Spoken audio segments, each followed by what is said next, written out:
LVC, the network. Television redefined. High-quality content for high-quality viewers.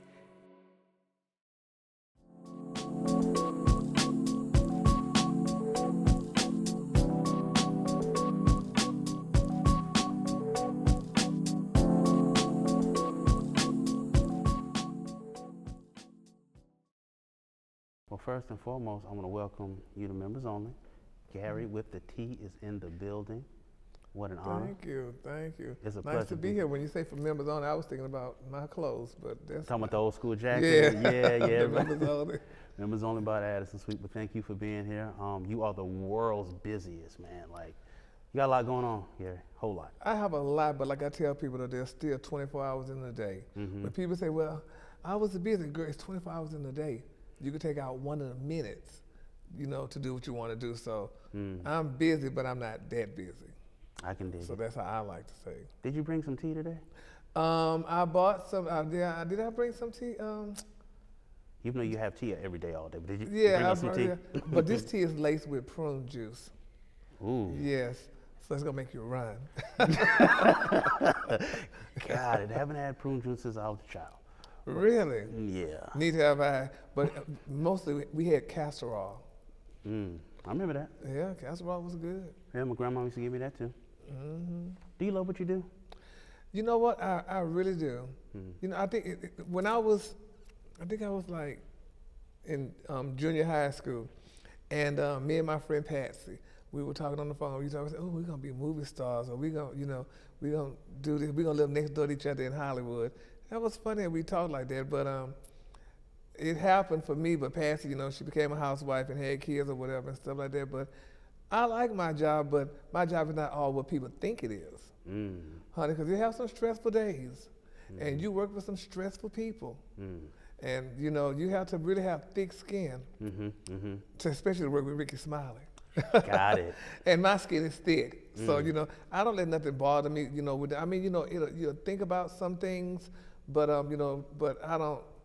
At the end of the day, honey, I was just like, hell, I'm going to the mall. So how much you pay me again? Okay, keep talking shit. So so I just let it roll off me. But I have some coworkers that's really thin-skinned, and they can't take it. Some people can't take it, honey. So, but I deal with it. I've been doing it now with Rickey for almost 20 years. That's a long time, Gary. Hell yeah, that's a long time. And I've had co-workers, and I've worked with people that they been there for a while, but then they just, it ended. And you gave that much time, a company could take that much time from you, and you just gone like that. I don't understand. I mean, I understand it, but lack of a better word, I don't understand it. How could that happen? Everything ain't for everybody. Everything ain't for everybody, but damn it, I didn't give you 20 damn years. Well, hell, I could take that long to find out it wasn't for me. That's facts. That's all facts. So being that you're speaking about, the Rickey Smiley Morning Show and being there for, working with Rickey almost 20 years, how's that experience every day? How does that go? Like when you get up in the morning? Yeah, every day it's a new day. Yeah. Every day it's a new day, honey. And you got to know, it has its ups and downs, but at the end of the day, it's you work it out. But I get up in the morning like around 3, in the morning, and I watch the news. And I don't watch the news because of my job. I watch the news because I just like watching the news. I'm nosy like that. I need to know what's going on. And so I watch the news, honey. I thank God first of all for waking me up. And then watch the news, I'll take my shower, and decide in my head what I'm gonna wear to work, that day. Because my coworkers, they just roll out of bed, honey. I'm like, I'm sorry, I can't do that. I have to put on something decent. When I worked for Steve Harvey, he said, dress for the job you want, not the one you have. That's right. So you don't know who gonna come through the station. I might need somebody to do something for him or whatever, and you looking like you just rolled out the bed. So so I just always did like dressing anyway. So I get my clothes on, honey, and go to the garage, get in my car, and just head to work, which I don't live far from the station, so that's a good thing about it. That's good to know. And you used to work for Steve Harvey, huh? Yeah, I worked for Steve Harvey before I worked for Rickey. And it was kind of like a introduction with Steve Harvey. He left because Steve Harvey was working in Dallas and in L.A. Yep. And he left L.A. and he did Dallas for a little while. Then he left Dallas and passed the torch to Rickey. Well, I went to Beverly Hills. Steve had a party in Beverly Hills at the Playboy Mansion. So he brought me to his party. We went to the party and stuff. And I was supposed to meet Rickey there. Well, Rickey didn't show up to the party, and I met him the next day at the radio station. Okay. And we just, just chit-chatted, and that was that. Then he moved to Dallas, and he needed somebody to look for him some furniture, to buy him some furniture, what have you. So they asked me, did I want to go look for him, pick out some furniture. I said, well, yeah, I'll go, because that's what I like doing. So I went, to buy his furniture, what have you, and I told him, I said, well, you need an assistant. So he said, well, talk to my sister, because his sister was his manager at the time.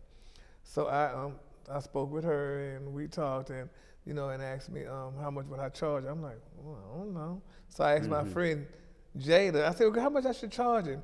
She said, well, charge him enough to pay a bill.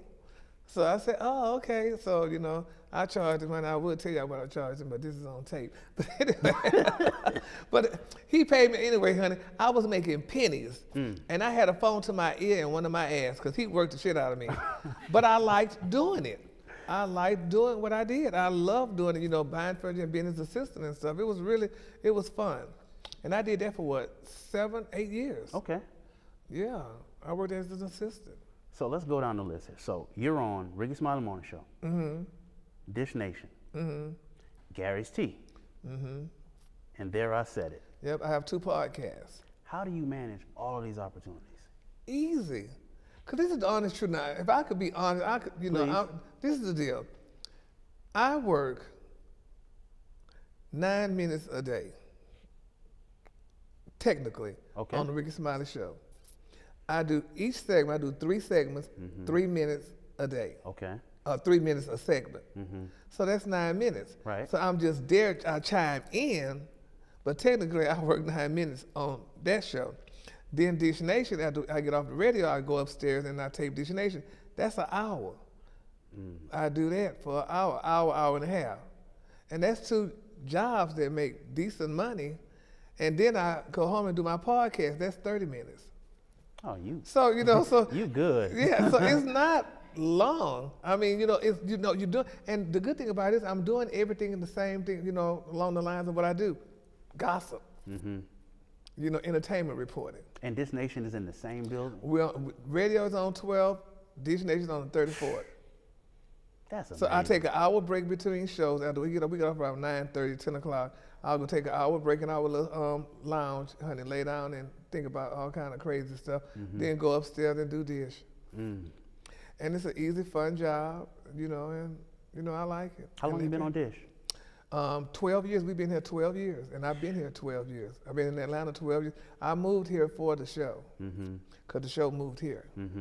So I've been doing it for 12 years. Outside of media, what's your passion in life? I often wonder, what is my passion? I mean, I like helping people, doing stuff, with people, but it got to be the right people. Yeah. And I like, I guess you don't know, shopping is a passion, but I love to shop because that helps my external stimulation. So I like doing that, and it's just, I'm almost like a go with the wind. I could be a chameleon. I could do, I could fit in anywhere. Being that you like to shop, what's some of your favorite brands? Oh, I like all designers. I mean, wait, I like high-end designers. I'm sorry. I'm just a label whore. I hate that, but I am a label whore. Yeah. I love designers. And, I remember the time when I couldn't afford it. When I used to go shop at the consignment stores, which I still shop at the consignment store, and I shop at the pawn shop. People don't believe that, but honey, in Dallas, it's good shopping. In Dallas, Texas, to be exact, it's good pawn shop shopping. So good stuff in there. I do that. I love going to the pawn shop and shopping. I love going to the consignment store because I never, when I first moved here to Atlanta, I found this consignment store, and I was like, oh my God, they had all designers, and I was getting stuff for cheap. I'm like, oh Lord, honey, I remember my first pair of Gucci shoes, honey, from the consignment store in Dallas, and I still have them. That's been like over 30 years. Yes, and I still have those shoes. Because when you buy quality and not quantity, that's right, it lasts. That's right. And then when you have more than one pair of shoes, you don't have to wear them every day. That's right. So how do you define luxury? Grand. Just luxury. I mean, luxury to me is just grand is the. I mean, some people say, honey, you live in a life of luxury. I call that grand. It's just nice, nice stuff. Just stuff that I like eclectic. I can dig it. I love eclectic. So I love stuff that I'm not gonna, like my mom used to say, I don't want to see my brother when I go to church, which means I don't want to see anybody looking like me. So if you dressing over here, I'm going over there. Got it. So I want to do something. It's funny though. When I was younger, my mama, bless her spirit, because I always liked color. And I never forget when my grandfather died. My mom said, "Now you're not gonna wear one of them colorful suits to the funeral." I'm like, look, I know how to dress. Hell, I wear what I want to wear though. But nevertheless, years later, people in my hometown, guys in my hometown, started wearing color. All of a sudden, color became a big thing then, which now I make sure my color, honey, is very rich. I don't wear that cheap shit. I understand. I mean, there's a difference between color and color. Color.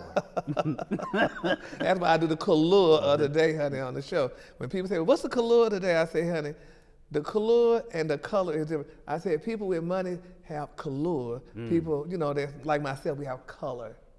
I'm just say that. But like I tell my friend all the time, I say, Miss Hawthorne is not going to go to the store and say, oh, I want that red blouse. She's going to say, I want that terracotta blouse. And then, you got some people that say, well, I want the red. There's a difference. Big difference. So that's why we, honey, be clear. I can dig that. Do you feel you've accomplished all of your goals in life? You know what? I always say this, and it's a song. They say, if the Lord don't do nothing else for me, he done enough. And I feel that, I have a friend, Jackie. She's a doctor, Dr. Jackie. And she told me one day, we were talking, she said, you know what, Gary? I realized I don't have to have all the money. And that was so profound to me, because coming from her, because I'm like, I feel the same way. I don't have to have all the money. I have enough for me. As long as I'm sustained, that's enough for me. So I don't, feeling that I have it all, accomplish or whatever. It's a lot more that I could do. Okay. But trust me, I'm not stressing about it. And I'm not, like I tell my friends, I got some of my friends be like, ooh, I got to get that money. I got to get that money. I don't say that. Because if it's going to come, it's going to come. And that's what's been happening all my life. I never was one to go out and say, oh, I got to make that money. No. You put it out in the universe, and you think about it, and everything we do revolves from a thought. Correct. You have to think about everything. That's correct. So if you think about it, because everything I've thought about having, I got it. Everything. That's beautiful. It's everything. I always used to say, oh, I want furs. I want jewelry. I want everything. And I just said, I got to get that money. I got to make another $10 to get that car. It came. That's how I live. That's a wonderful way to live. Yeah, because it's going to come. And like I always tell my mom all the time, because my mom will go to church every Sunday. She pay her tithes out of her Social Security check. And I tell her all the time, I say, Mama, because she worries, like, oh, I'm like, I don't worry. I say, Mom, you pay your tithes every Sunday and you stressing and worrying. I said, now you ain't believing God will take care of you. Because if you sit there worrying about it, I don't worry. And what I don't have, I guess I didn't need. And honey, if I ever, like, when I lived in Dallas, when I first moved to Dallas, I wasn't making the money that I make now. My thing is this, honey, it was me and the pawn shop friends. That's why I go there and I shop there, because I was pawning there once upon a time. And that was between me and them. I never borrowed from people. I never asked Leroy or nobody, can you loan me $1? I went to the pawn shop. So I don't have to hear the shit again. And that's how I live. And I say right now, if all this in today, I have enough assets and I could live, and if I go to the pawn shop or whomever, I could live. But I'm not going to stress myself out, behind it. So that's why I paid off one of my houses, cars and stuff, because I work in radio and entertainment. Nothing is forever. Which on regular jobs, still nothing is forever, but more so in the entertainment business. Your ass go to work today, and I never get them when I moved to Dallas, and I worked on the Russ Parr show, and I went on vacation to Cancun, came back, the station was gone. They then flipped it over, honey, from hip hop to country. So that means I ain't had no job. So, honey, so you just gotta, you gotta keep your finger on the pulse. Being that you are a colon cancer survivor, correct? How important is it to be aware of our health? Oh, you definitely have to be aware of your health. You know, it's funny. When I was first diagnosed, I mean, I didn't think it was no colon cancer, you know, whatever. But and I went to the doctor on a regular. But when I was diagnosed with it, I promise you, I'm just like, okay, when we gonna do surgery? And honey, the doctor told me, you know, we said the surgery. I went through surgery, honey, and here I am. Because like I said, I just couldn't stress about all that. My dad died from cancer, you know, and what have you. And my dad was a mortician, so I don't know if that prepared me. Too. Really? Yeah. My dad was a mortician for what, 38 years before he died. And you know, death didn't scare me, even though I wasn't ready to die. But I go to the doctor now on a regular, because you know now I have to get my quarterly checkups. And you know, I never forget when I was going through the chemo and the radiation. I went to work every day. Every day. I had they put me a fanny pack for chemo. I had on a fanny pack for chemo, and I was going to radiation every evening. So every day I would go to the doctor to my radiation. I said, "Oh, who we cooking today?" Because it cooks you, the radiation does. But I didn't miss work because I'm not gonna sit at home and wallow in sorrow. I wasn't doing that. And I'm like, hell, I still wanted to go to the mall. So, it didn't bother me at all. I mean, I promise you, I didn't lay down. I don't know, maybe I may have cried once if I did, but I didn't. I just didn't stress myself out about it, and I moved on, because I think sometimes when you lay and wallow in sorrow, honey, and start having pity parties and stuff, that's when the problem occurs. And another thing too, we talked about it on TV and on radio, but I didn't, you know, talk about it immediately, because I said stuff like that, and just like death. When a person dies and people come up on them and say, "Oh," and to your family, "Oh, I'm so sorry for you," that makes it worse. Don't do that. So that's just like when I was going through my treatment stuff. I mean, I had a few people that called whoever, but don't feel sorry for me, because I'm just like, My dad always said he never worried about me, because he always knew, he said I would make it. And I have 5 brothers, and I'm the one with the handicap, the gay one. But Not the handicap. So I just, you know, I just moved on, honey. I'm like, you know, because I just could not let that, you know, get to me. I understand. So, and like now, I mean, honey, I'm fine, and thank God for that, and keep moving. What does radio and television mean to you? Besides communication, I mean, radio, one thing is radio, I'll never forget growing up, you know, in Port Arthur, Texas. We had one black radio personality, and you know, I've always liked music. I still sleep today with the radio. I can't go to bed without the radio on. Really? And my mom said she was the same way. And I talked to people about it, and some people say they can't sleep without the TV, but I cannot sleep without the radio. I'll never forget when I got my first little transistor radio, and I was so happy. I think it was like maybe $5, honey. I was just so proud to get that little radio. But I just always, I always liked radio, and I definitely love TV, especially, you know, if they got good programs on TV. TV, you know, like I said, when I was a child, or not a child, teenager, I said, "Oh, I want to be a movie star," just watching, you know, all that. And now being in both mediums, I'm like, you know, that's, my friend told me, I'm like the only person in my hometown to ever done it. I don't know if anybody did radio and TV simultaneously in my hometown. Now, we had radio guys, like I was just telling you about, and TV people, but doing them both. That just never happened. But I don't, you know, child, you know, whatever. I just live my life. So my last question to you, Gary, is what is the legacy you want to leave? You know, I never think about that as much, because with me just being, I'm basically by myself. I don't have no kids, and I'm not in a relationship or anything like that. But I do know there's going to be a legacy left. I just want people to know that, you know, anybody could do it. First of all, no matter where you're from. Because like I said, I'm from the country, Port Arthur, as they call it, Port Arthur, the country. And I mean, coming from there, doing what I do now, I mean, it's almost like, who would have thought? Because like my friends come from Port Arthur to visit me. I have friends here almost every week, visiting, and I make sure that I get them to meet a celebrity and do nice things and stuff like that, because I know we didn't have that back home. So my thing is, I just want to, let people know that, it could be done, and especially, kids of alternative lifestyle, that you could do it.